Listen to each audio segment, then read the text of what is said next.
प्रेमकांत जी कह रहे हैं कि तब लोकसभा के चुनाव से और अब तक अयोध्या की भूमि में, फैजाबाद की भूमि में बहुत पानी बह गया। ठीक बात भी है, चीज़ें बदलती रहती हैं। मैंने अजीत सिंह की जब पहली बार हार हुई और सोमपाल शास्त्री जीते, तो मैंने सोमपाल शास्त्री मिलने आए, मैंने उनसे पूछा, शास्त्री जी आप जीते हो कि अजीत सिंह हारे हैं? तो बोले भाई साहब अजीत सिंह जी हारे हैं, मैं जीता हूं ऐसा मैं नहीं कहूँगा। क्या किसी कारण से जनता उनसे नाराज थी इसलिए। उसी समय जोशी जी छिंदवाड़ा से कमलनाथ जी हारे। क्या मुझे छिंदवाड़ा और बागपत दोनों जगह से पता लगा कि तमाम घरों में शाम को खाना नहीं बना दुख में। छिंदवाड़ा तो करके आ जाता, बागपत में घूमा फिरा, लोगों से पूछा भाई तुम इन्हें तो हराया। बोले भाई साहब हम तो थोड़ा टाइट करना चाह रहे थे, चौधरी साहब हार जाए नहीं चाहते थे। बोले इसलिए खाना नहीं बनना, खाया। क्या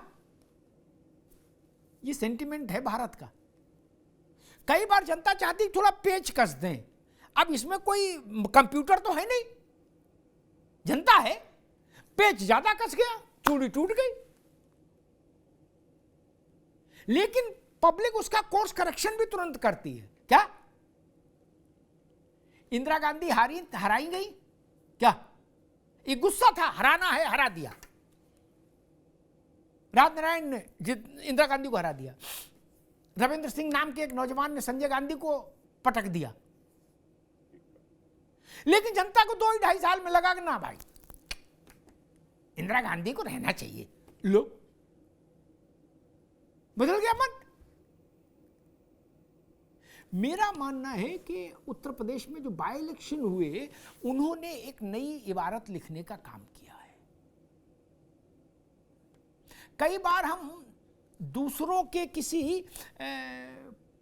विचित्र प्रयोग के चलते भी चुनाव में लाभ ले जाते हैं।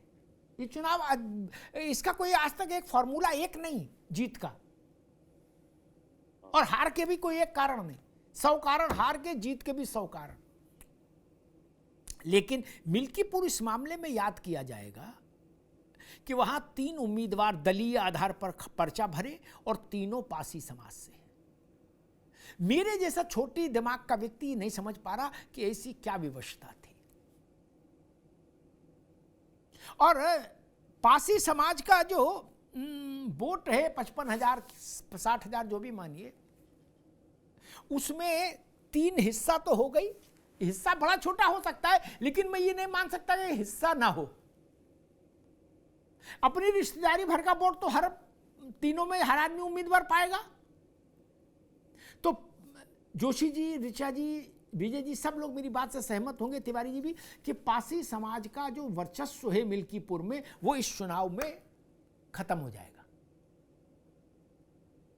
50,000 में से 20,000 एक को मिल गया, 25,000 एक को मिल गया, 10,000 एक को मिल गया, 55,000, बात खत्म।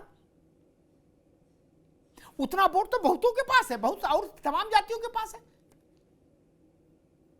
एक दूसरी बात आई थी दलितों की।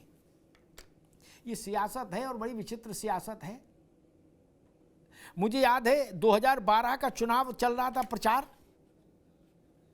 नेताजी कमान संभाले हुए थे।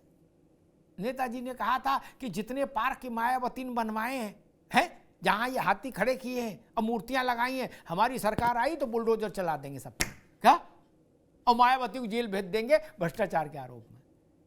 ऐसा मैं तब भी जानता था कि ऐसा होना नहीं है, लेकिन बोला तो बोला।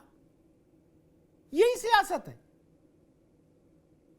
दलितों के मन में समाजवादी पार्टी को अपनी विश्वसनीयता स्थापित करने के लिए अभी माइल्स टू गो वाली स्थिति है जोशी जी। बहुत दूर तक जाना होगा।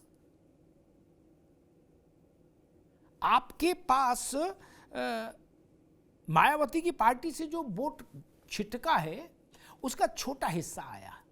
वो भी लोकसभा में आया जब कांग्रेस साथ थी। कांग्रेस के लोगों से पूछिए तो वो कहते हैं हम साथ थे इसलिए दलित आ गया। अब मिल्कीपुर में देखना होगा कि आप प्रैक्टिकली अकेले लड़ रहे हैं।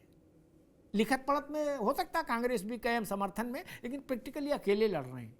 अकेले सपा, अकेले भाजपा, अकेले बाकी लोग। और सबके पास पासी। देखना होगा कि क्या होगा, लेकिन लड़ाई पासी की भले ही हो, जो परिणाम आएगा उसकी समीक्षा अयोध्या धाम के आधार पर ही होगी। तिवारी जी सही कह रहा हूं ना?